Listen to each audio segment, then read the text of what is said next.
The letter from the bishopric of Salisbury arrived on a day when London was shrouded in a party-colored gloom, a miasma of coal smoke and autumn fog that seeped under doors and into the lungs.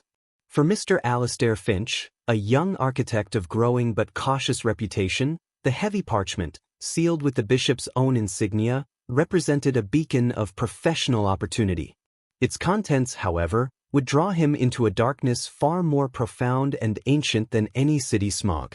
Dated October 12, 1841, the letter was succinct, its tone bearing the weight of ecclesiastical authority.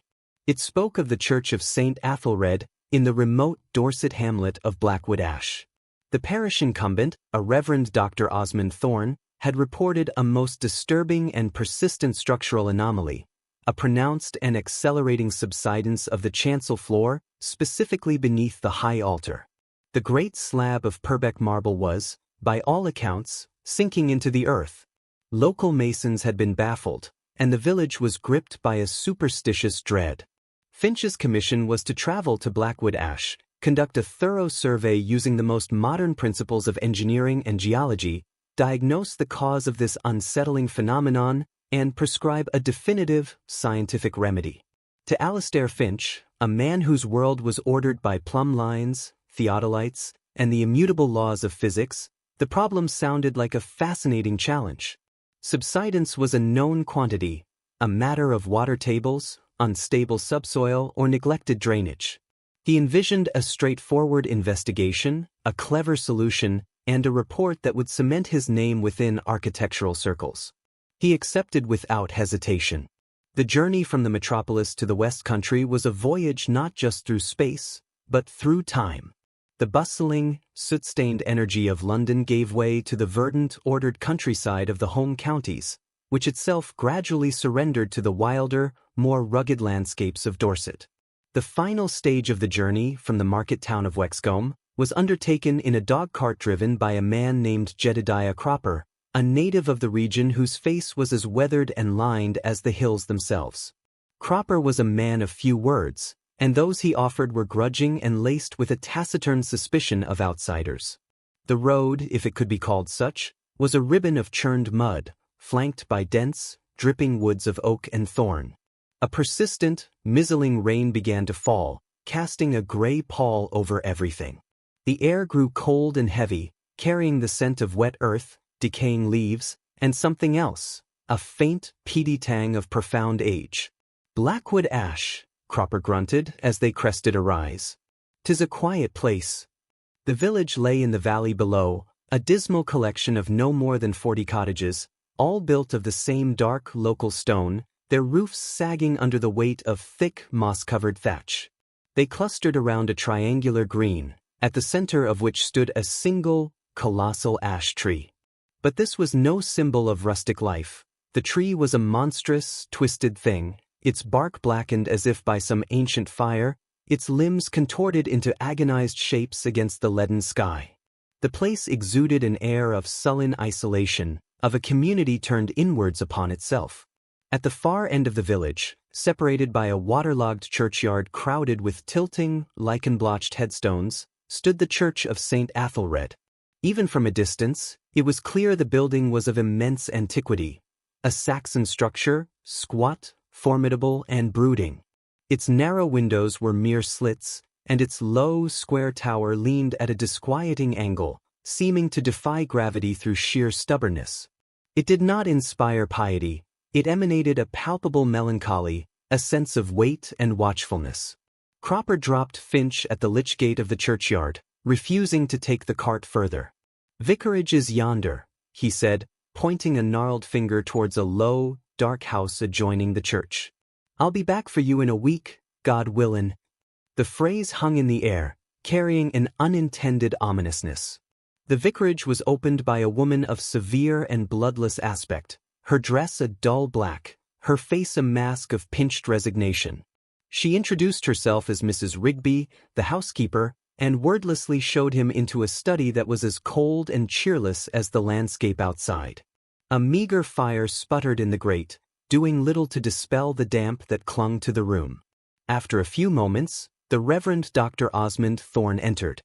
He was a man who might have been 60 or 100. It was impossible to tell. Tall and gaunt to the point of emaciation, he seemed to be slowly folding in upon himself.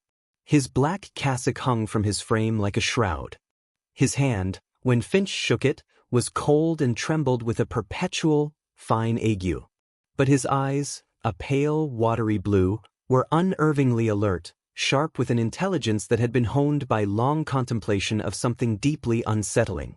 "Mr. Finch," he said, his voice a dry rustle like dead leaves skittering across stone. "You are most welcome, though I fear you find us in a state of considerable distress. The situation has grown acute." "The subsidence, you mean?" Finch replied, adopting a tone of professional reassurance. "I have encountered similar issues in older structures. It is almost always a matter of hydrology. We shall have it sorted." A faint, grim smile touched Thorn's thin lips. "I pray your science is equal to the task, sir. But the affliction here is of a singular nature. The altar does not merely tilt. It sinks. It descends into the floor with a dreadful, level precision, as if being lowered." He paused, his gaze drifting towards the window that looked out upon the dark bulk of the church. "The villagers, of course, have their own explanations. They are a simple people, steeped in the old ways. They speak of the church being hungry." Finch dismissed this as the predictable folklore of an ignorant, isolated community. "Superstition is a common companion to structural decay, Vicar. Fear often fills the gaps in understanding." "Is it?" Thorn's pale eyes fixed on him. "Or does it sometimes name a truth that understanding is afraid to acknowledge? They say this church was built upon a site of ancient power, that the first builders, to sanctify the ground, had to outweigh the old darkness. They speak of a number, Mr. Finch. 179. Remember it." The conversation turned to practicalities, where Finch would stay, the layout of the church, but the architect's initial confidence had been subtly undermined. That night, as he lay in the spare, cold room of the vicarage, the wind moaned around the eaves with a voice that seemed almost articulate. The house itself seemed to sigh and settle around him, every creak and groan amplified in the profound silence of the Blackwood night. Alistair Finch, a disciple of reason, found himself listening not to the wind, but to the silence that lay beneath it. And in that silence, he thought he heard the faintest of sounds, a mere vibration on the edge of perception, a low, rhythmic murmur, like distant voices chanting from deep, deep within the earth. The following morning dawned gray and damp, the persistent mizzle having settled into a steady, soaking rain. The atmosphere within the vicarage was as heavy as the air outside. Mrs. Rigby served a silent breakfast of porridge and weak tea, her movements stiff, her eyes avoiding his. Reverend Thorn was absent, reportedly at his prayers. Finch felt a pressing need to begin his work, to apply the clean logic of mathematics to this place of shadows and whispers. He entered St. Æthelred's through the heavy, iron-studded south door, and the change in atmosphere was immediate and profound. The cold within was not merely an absence of heat, it was a positive, clinging chill that seeped through his greatcoat. The air was thick and still, laden with the smell of cold stone, old incense, and that underlying, peaty scent of decay. Light, what little there was of it, filtered weakly through the grimy stained glass of the narrow windows, painting the interior in a dismal palette of murky greens and blood reds. His footsteps on the flagstone floor echoed with an unnatural loudness, as if the church were holding its breath. He made his way to the chancel, and there he saw it, the subsidence. It was more disturbing than the bishop's letter had suggested. The high altar, a massive slab of dark marble that must have weighed a ton, had indeed sunk. But Reverend Thorn's description had been precise. It was descending perfectly level, as if lowered on some infernal hydraulic press. The surrounding flagstones were not simply cracked, they were bulging upwards in a convex mound, creating a distorted, tumorous growth in the floor. One flagstone, directly before the altar, had fractured into a complex web of fissures. Finch approached cautiously, his professional curiosity now mingled with a primal unease. He placed a hand on the cold marble of the altar. It felt stable, solid. Yet, The evidence of its movement was undeniable. He spent the next several hours setting up his equipment. Theodolite, measuring rods, spirit levels, these were the tools of his trade, the instruments that brought order to chaos. But in St. Æthelred's, they seemed to rebel. His spirit level, placed on the floor a yard from the chancel step, showed a true plane. Yet, when he sighted along the chancel with his theodolite, the geometry was subtly wrong. The lines were not straight, they seemed to warp towards the altar, as if the very space of the chancel was being distorted. He took meticulous measurements of the altar's height relative to the chancel floor, marking the precise points with a carpenter's pencil. The difference was a full 3 inches. It was then that the whispering began. At first, he thought it was the rain, a new intensity pattering against the roof. But this sound was different. It was internal, emanating from the very fabric of the building. A low, sibilant murmur, just at the threshold of hearing. It seemed to come from the walls, a chorus of faint, overlapping voices. There were no words he could discern, only a sense of immense age and a desperate, pleading urgency.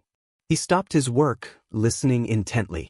The moment he focused on it, the sound seemed to recede, only to return when he resumed his measurements, a constant, maddening counterpoint to his rational endeavors. Shaken, he decided to examine the exterior. The rain had eased to a fine mist, and the churchyard was a somber place of leaning headstones and tangled, wet grass.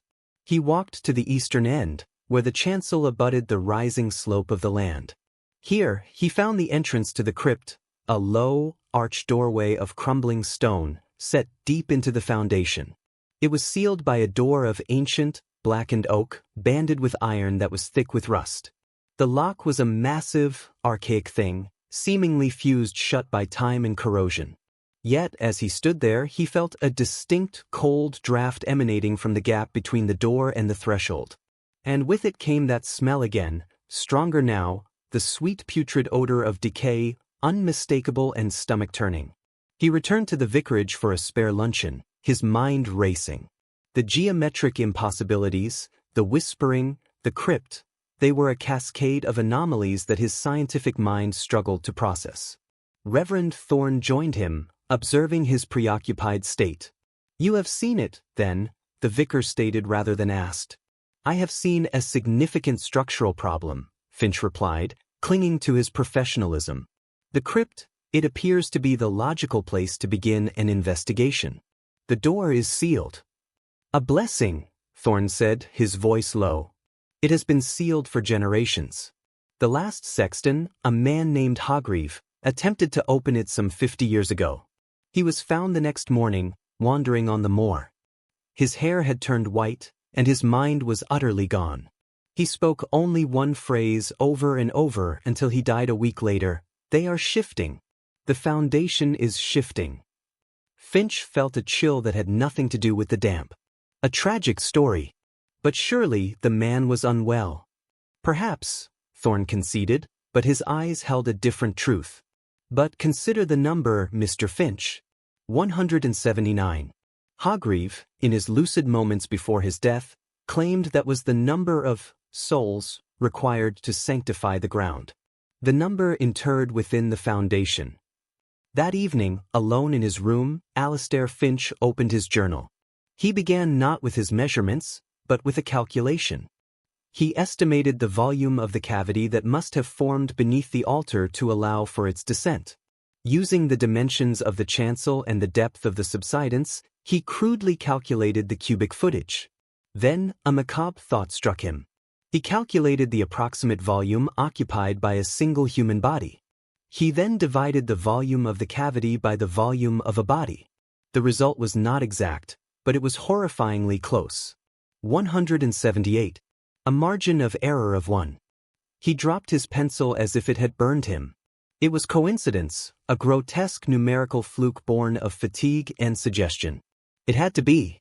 But as he blew out his lamp and lay in the absolute darkness of the Blackwood night, the whispers from the church seemed to grow louder, no longer a murmur, but a relentless, rhythmic chant, and he could have sworn that amidst the chaos of sound, a single, clear number was repeated, over and over: 179. 179. The following day, Alistair Finch awoke not to the gentle grey light of dawn, but to a profound and unsettling silence. The rain had ceased, but in its place a thick, motionless fog had descended upon Blackwood Ash, swallowing the village whole. The world beyond his window was a formless, pearlescent void, and the churchyard, with its leaning stones, appeared like a phantom fleet adrift on a silent sea. The usual morning sounds, the distant lowing of cattle, the cry of a hawk, were utterly absent. It was as if the hamlet and its surroundings had been severed from the rest of creation. This unnatural quiet fueled a restless, grim determination within him. The numerical coincidence of the previous night haunted him. It was an absurdity, a trick of the mind, and he would prove it so. The key to this mystery lay behind that rusted iron-bound door. The subsidence, the whispers, the legends, they all pointed downwards, to the crypt. To retreat now would be to admit defeat to phantoms. He was a man of the tangible, the measurable. He would open the crypt, survey its structure, and find the perfectly rational, geological explanation for the church's affliction. He found Reverend Thorne in his study, hunched over a large, leather-bound Bible, though his eyes were fixed on the middle distance. "Vicar," Finch announced, his voice sounding unnaturally loud in the hush. "I intend to open the crypt today. I require tools. A crowbar, a heavy hammer. The structural integrity of the entire chancel may depend on what I find below." Thorne looked up slowly, his pale eyes filled with a terrible, weary resignation. He did not protest. He did not plead. He simply nodded, as if acknowledging an inevitability he had long foreseen. "Mrs. Rigby will show you to the tool shed. The implements you seek are there. I shall be in the church. If you are determined to cross this threshold, you shall not do so without a prayer. Though I fear the ears that will hear it down there are long past listening to divine entreaty." An hour later, armed with a rust-spotted crowbar and a sledgehammer that felt unnaturally heavy in his hands, Finch stood before the crypt entrance. The fog clung to the stonework, beating on the cold iron bands. The cold draft was stronger now, a constant, frigid exhalation from the unseen space beyond the door. The smell, that cloying ancient decay, was so potent it made his eyes water. He set to work. The first blows of the sledgehammer against the massive lock rang out like gunshots in the muffled silence, the sound swallowed almost instantly by the fog. The old iron, brittle with centuries of corrosion, shrieked in protest. Chips of rust flew. He worked the crowbar into the gap between the door and its stone frame, levering with all his strength. The wood groaned, a deep, visceral sound that seemed to come from the very bones of the church. As he strained, his face inches from the ancient oak, the whispering from within the church ceased abruptly. The sudden silence was more terrifying than the sound had been. It was a listening silence. He felt, with a certainty that froze his blood, that he was no longer alone on this side of the door. Something on the other side had fallen quiet, aware of his presence. With a final, splintering crack that echoed through the churchyard, the lock gave way. The iron bands, their fastenings torn from the rotten wood, hung loose. The oak door, no longer restrained, swung inwards a few inches with a groan that was the very voice of age and desolation. A wave of frigid, foul air billowed out, so thick and potent it was like a physical blow. It carried the concentrated essence of the grave, mold, bone dust, and the sweet, sickly smell of long-contained putrescence. Finch staggered back, gagging, his heart hammering against his ribs. He fumbled for his lantern, his hands trembling so violently he could scarcely strike the match. The flame caught, and he adjusted the wick, holding the light before him like a shield. Taking a deep breath of the marginally cleaner air outside, he pushed the door fully open. The crypt was not what he had expected.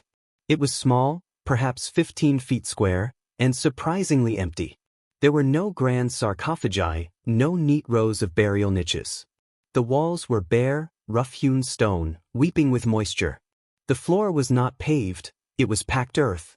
But it was the center of the floor that arrested his gaze and stole the breath from his lungs. A hole. A yawning fissure, roughly 3 feet in diameter, gaped in the middle of the crypt. It was not a neat, architectural feature. It looked as if the earth had been torn open, its edges ragged and crumbling.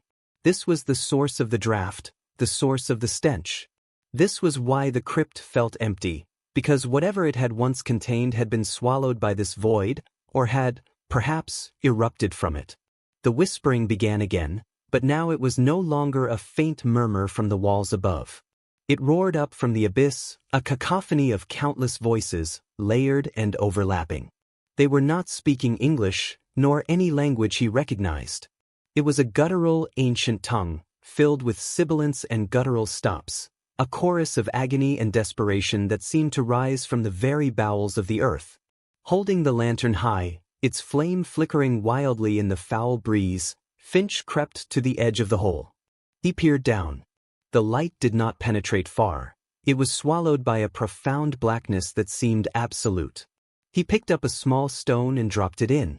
He listened, but no sound of its striking bottom ever came. It was as if he had dropped it into the sky of another, darker world. And then he saw it. As his eyes adjusted, the lantern light glinted on something embedded in the wall of the shaft, about 6 feet down. It was not rock. It was a substance that was blacker than the surrounding darkness, a strange, glassy stone that seemed to absorb the light. And fused within this unnatural material were shapes. Pale, familiar shapes.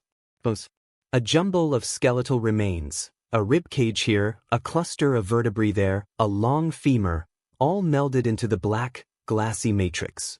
They were not neatly arranged skeletons, but a chaotic amalgamation of human parts, as if a mass grave had been subjected to immense heat and pressure, fusing its contents into a new, horrific geology. This was no burial chamber. This was a seam of suffering, a vein of death running deep beneath the church. The foundation was not built upon rock. It was built upon this. Upon them. A wave of pure, unadulterated terror seized him. The rational world of engineering and measurement shattered into a million pieces. This was not subsidence. This was something pushing up from below. The altar was not sinking. It was being pushed upwards by the pressure of this rising horror. The 179 were not a legend. They were a literal, structural component of the church, and they were waking up. He stumbled backwards, his lantern casting frantic, leaping shadows. He did not run, he fled. He scrambled out of the crypt, out of the churchyard, and did not stop until he had reached the relative sanctuary of the vicarage. He collapsed into a chair in the study, his body shaking uncontrollably. Reverend Thorn found him there some time later, pale and wide-eyed, his clothes smeared with grave mud. "You have looked," Thorn said softly, not a question, but a statement of profound pity. "Now you understand. The covenant is broken.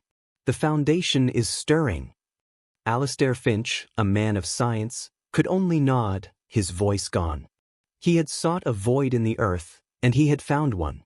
But he had also discovered, to his eternal horror, that the void was not empty. It was full. For 3 days, Alistair Finch did not leave the vicarage. He sat for hours in the study's single armchair, staring into the meager fire, his journal lying forgotten on a side table. The meticulously recorded measurements and diagrams now seemed like childish scribbles, utterly irrelevant in the face of what he had witnessed. The cold of the crypt had seeped into his bones, and no amount of warmth could dispel it. He ate little, spoke less, and jumped at every sound. Mrs. Rigby moved around him with a kind of grim satisfaction, her silence screaming, "I told you so." Reverend Thorn, conversely, seemed almost energized by Finch's terror. It was as if the architect's breakdown confirmed a lifetime of private dread, lifting the burden of solitary knowledge. He spoke more freely now, his voice losing its reedy weakness, gaining the fervor of a prophet witnessing his apocalypse come to pass. "The number, Mr. Finch," Thorn said on the second evening, standing by the window that looked onto the church. The fog had not lifted. It pressed against the glass like a suffocating blanket. 179. It was never a random count. It was a calculation. A spiritual equation.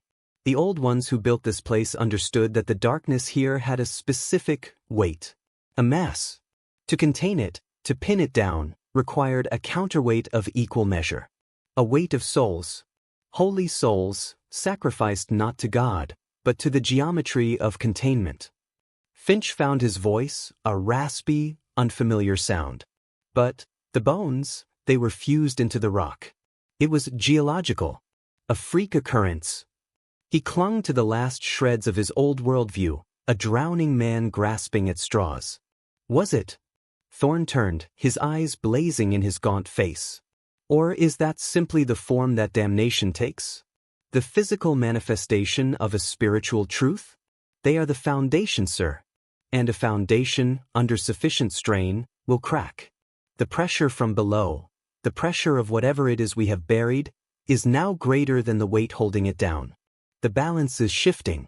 The altar sinks because the foundation is rising. It is not a collapse. It is an eruption. On the morning of the fourth day, a frantic knocking came at the vicarage door. It was Josiah Cropper, the man who had driven Finch to Blackwood Ash.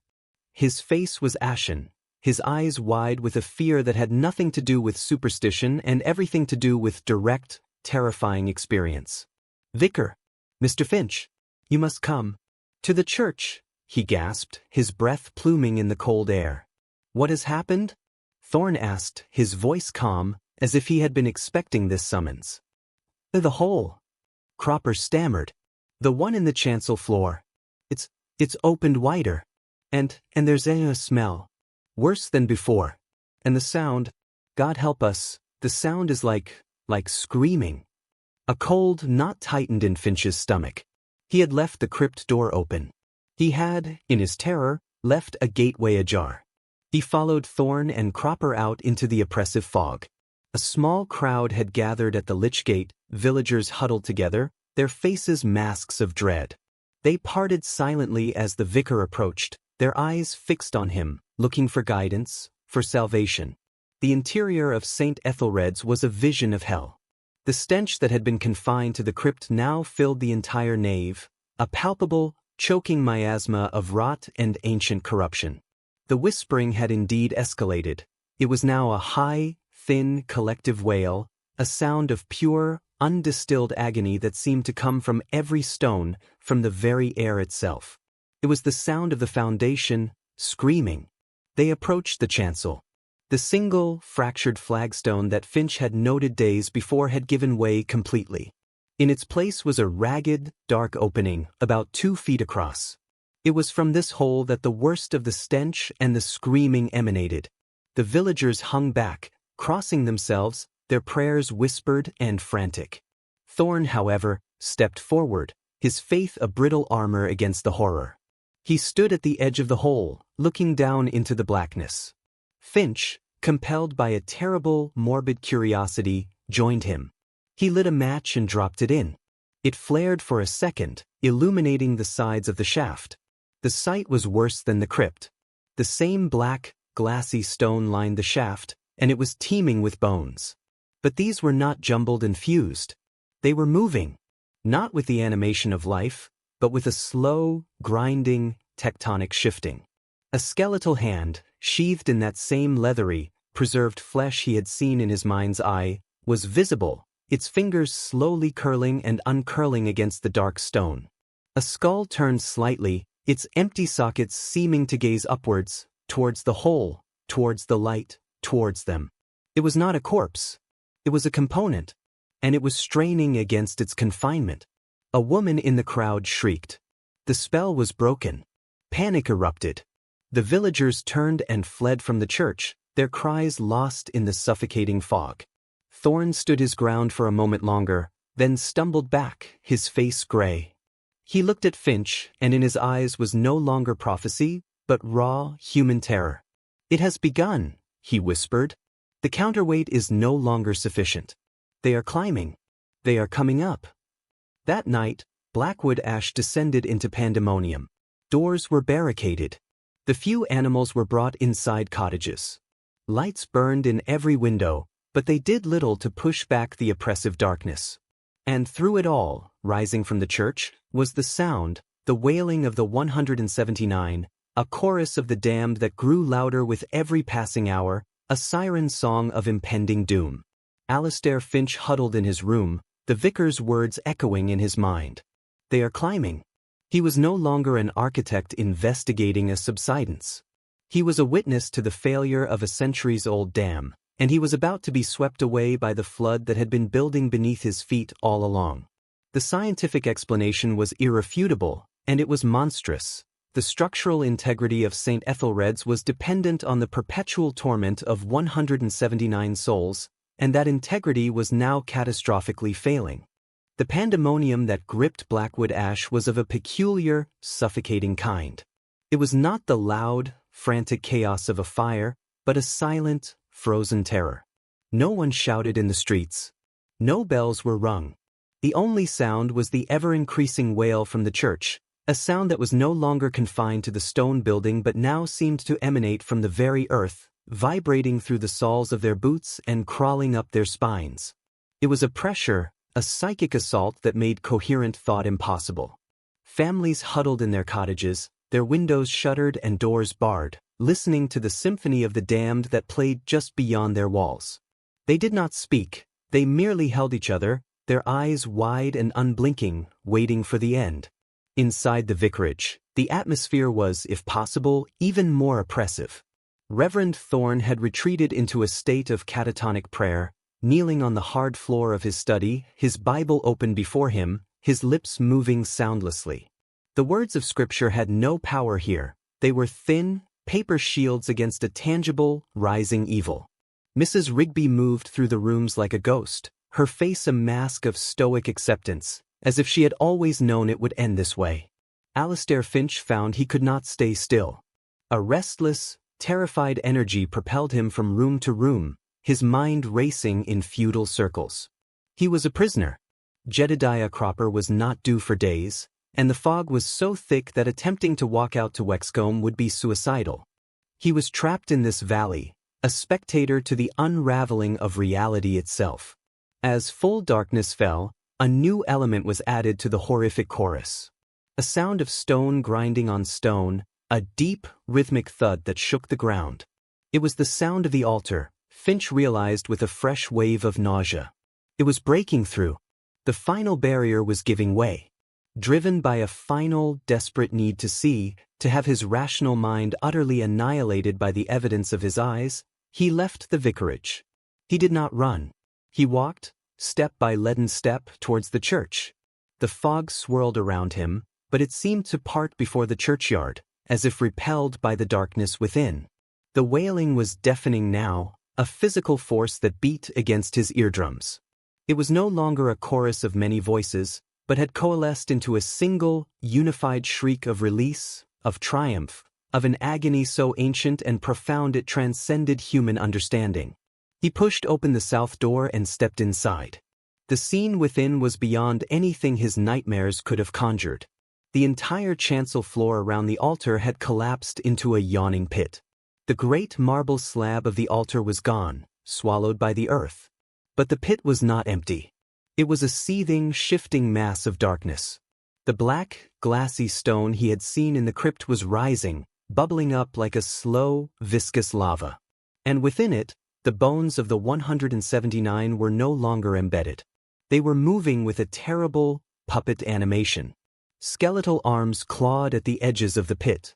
Skulls, some still bearing patches of desiccated flesh, turned and twisted, their jawbones working soundlessly, yet contributing to the overwhelming psychic scream that filled the air.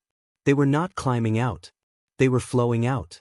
The foundation of the church was literally erupting, its components spewing forth into the nave. And then he saw the faces. As the black substance welled up, it began to take on forms. Not fully formed bodies, but suggestions of them, distorted, screaming faces that swelled to the surface like blisters before sinking back into the morass. They were the faces of the entombed, their features stretched in a perpetual rictus of the suffocation they had endured centuries ago. Their eyes, where there should have been empty sockets, were pools of the same absolute blackness as the stone, and they were fixed on him. A hand, this one not skeletal, but made of the same tar-like, living stone, gripped the edge of the pit. It was followed by an arm, a shoulder. A figure began to haul itself out. It was vaguely humanoid, but its proportions were wrong, its limbs too long, its head a featureless oval of darkness from which the screaming seemed to originate most directly. It was not one of the original 179. It was something else.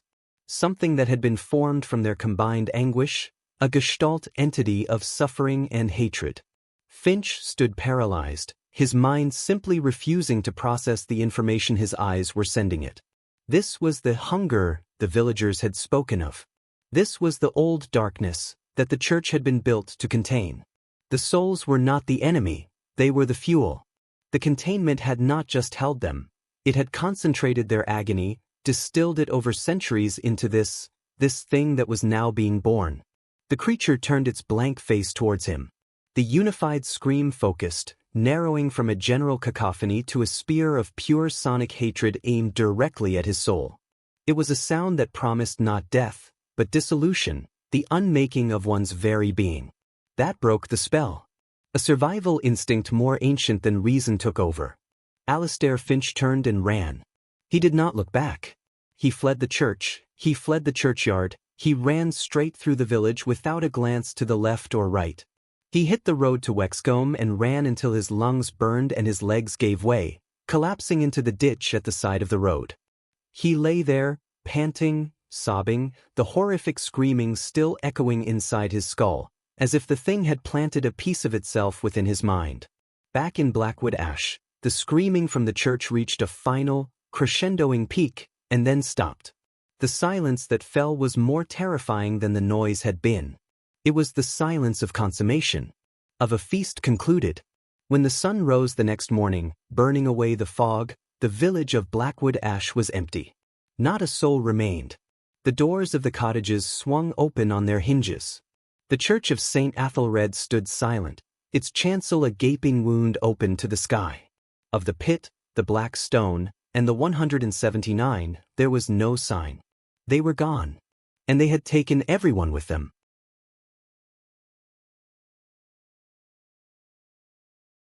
Alistair Finch was found 2 days later by a carter on the road to Wexcombe.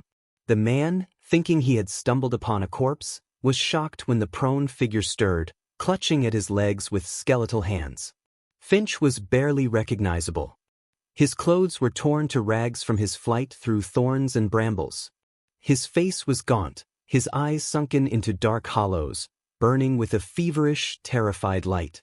He was babbling incoherently, a torrent of words about sinking altars, black stone, and screaming faces. The carter, a practical man, loaded him onto his cart and took him to the infirmary in Wexcombe. For a week, Finch drifted in and out of consciousness, plagued by visions that made him scream and thrash so violently he had to be restrained. The doctor diagnosed a severe brain fever, brought on by exposure and the malign damp of the moors. The ravings of a delirious man were not taken seriously, though the name Blackwood Ash was noted with unease. When Finch finally regained a semblance of coherence, he had enough presence of mind to understand that the full, unvarnished truth would see him confined to an asylum for the rest of his days. He clamped a lid on his terror, presenting a facade of shaken, but rational, recovery. His silence, however, could not halt the wheels of bureaucracy. The sudden, complete silence from Blackwood Ash, no tithes, no correspondence, no traffic, could not be ignored forever. A week after Finch's discovery, a party was assembled. It consisted of a diocesan secretary, a Mr. Soames, a local magistrate, Sir Edmund Hayes, and 4 stout constables from Wexcombe, armed with truncheons and a growing sense of trepidation. They persuaded a reluctant Jedediah Cropper to guide them, his face pale and set. The journey to the valley was undertaken in bright sunlight, which served only to make the eventual discovery more chilling. The hamlet of Blackwood Ash lay under the sun, pristine and utterly still. No smoke rose from the chimneys. No livestock lowed in the fields. The only sound was the buzzing of flies.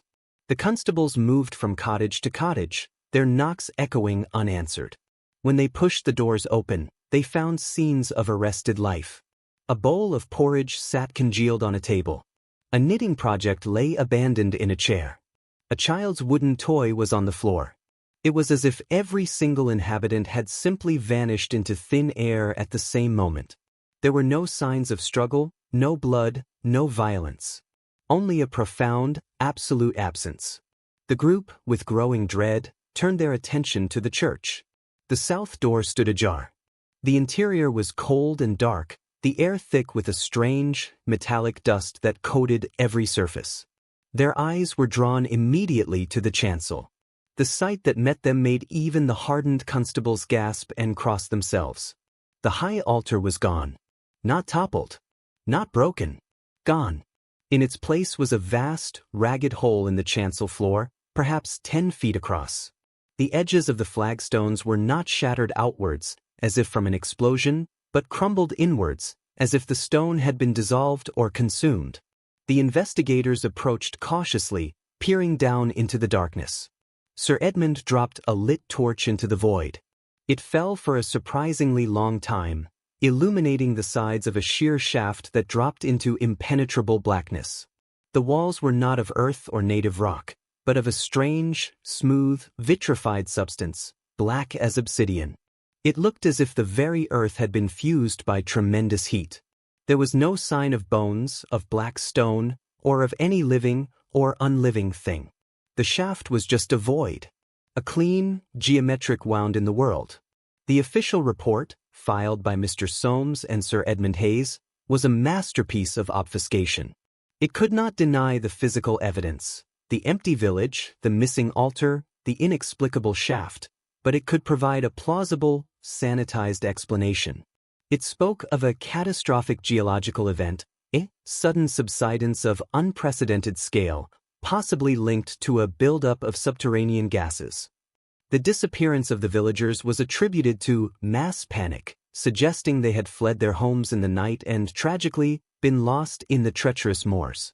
The report concluded with a recommendation that the area be cordoned off indefinitely due to unstable ground, and that the Church of St. Æthelred be formally deconsecrated.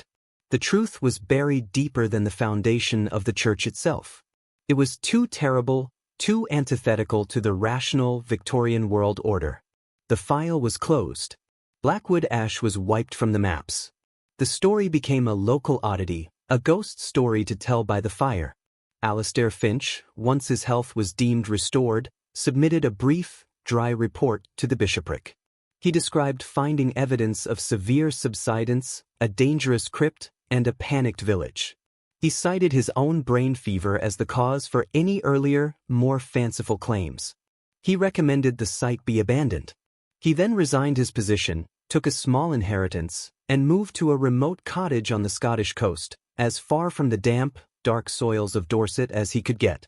But he could not escape the silence. Not the silence of the moors, but the silence he had heard in Blackwood Ash after the screaming had stopped. The silence of something that had finished its work and was now waiting. He knew, with a certainty that haunted his every waking moment, that the 179 had not been destroyed. They had been released, and the thing they had become was now loose in the world. The containment had not just failed, it had served as a crucible, and the experiment was over. The product had escaped. He would sit for hours, staring out at the cold, gray sea, and he knew that the sinking feeling he had felt in St. Æthelred's was not a localized phenomenon. It was a premonition. The world's foundations, he feared, were not as solid as he had once believed. And somewhere, in the darkness beneath, something was still hungry. 20 years passed.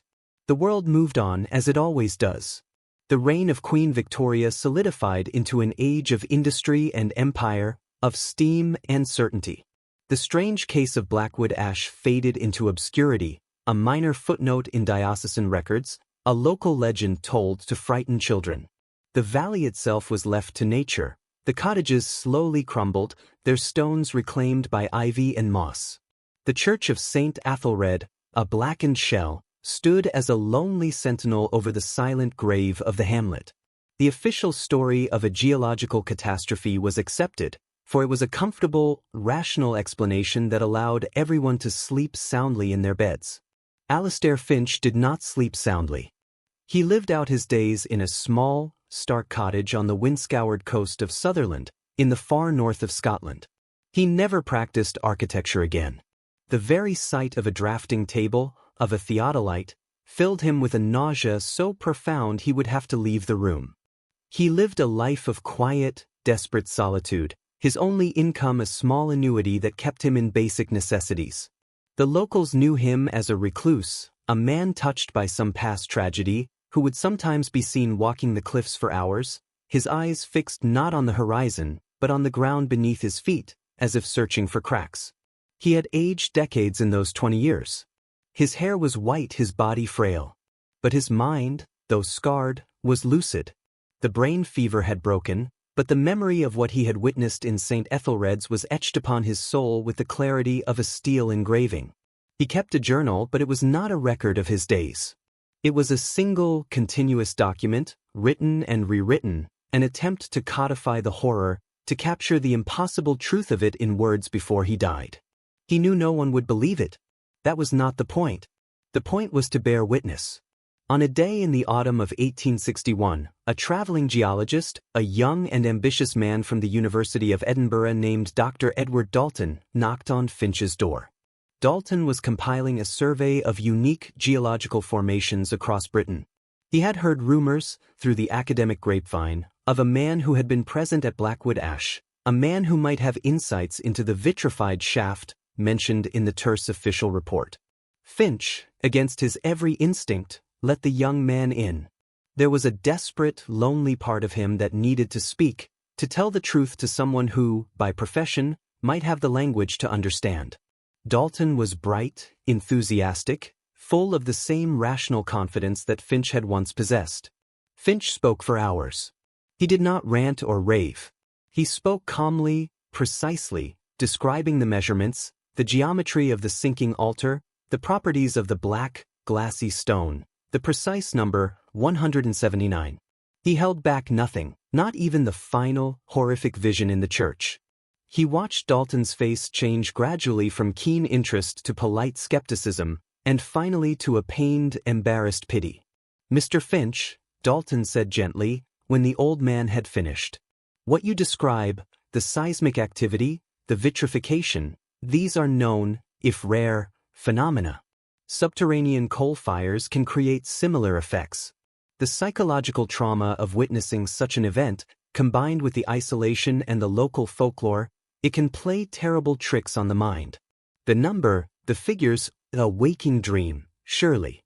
Finch simply nodded, the last ember of hope in his eyes extinguished.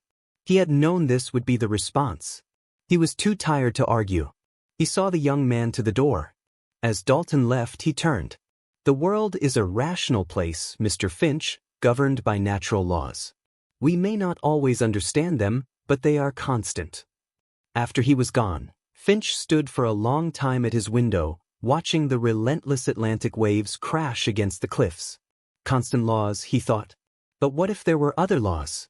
Older, darker laws that operated in the cracks of reality, laws of sacrifice and containment, of spiritual mass and consequence? The rational world was a thin veneer, and beneath it lay not simple geology, but an abyss of screaming darkness. He took his journal and walked down to the shore. The wind whipped at his thin coat. He stood on a rocky promontory, looking down into the churning, frigid water. He thought of the shaft in St. Æthelred's, a similar wound in the earth, but one that led somewhere infinitely worse. He had spent 20 years trying to forget, but the memory was the core of his being. The horror was not in the past. It was a permanent condition of the world, a truth he had been forced to see. He did not throw the journal into the sea. Instead, he clutched it to his chest. It was his testament, his burden. He turned and walked back to his cottage. The world might believe in its rational laws, but Alistair Finch knew the true nature of the foundation upon which everything was built. And he knew that a hole had been torn in it. The 179 were gone from Blackwood Ash, but the emptiness they left behind was not a void. It was a gateway.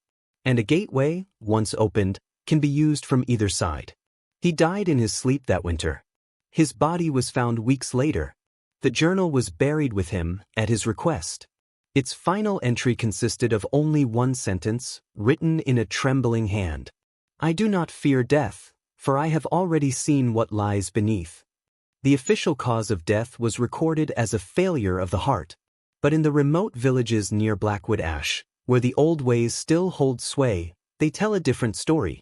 They say that on the night Alistair Finch died, the dogs in Wexcombe howled for an hour without ceasing. And those who were brave enough to peer towards the abandoned valley swear they saw, just for a moment, a faint, black light pulsing from the ruins of the church, like a heartbeat. A single, hungry throb in the vast and silent dark.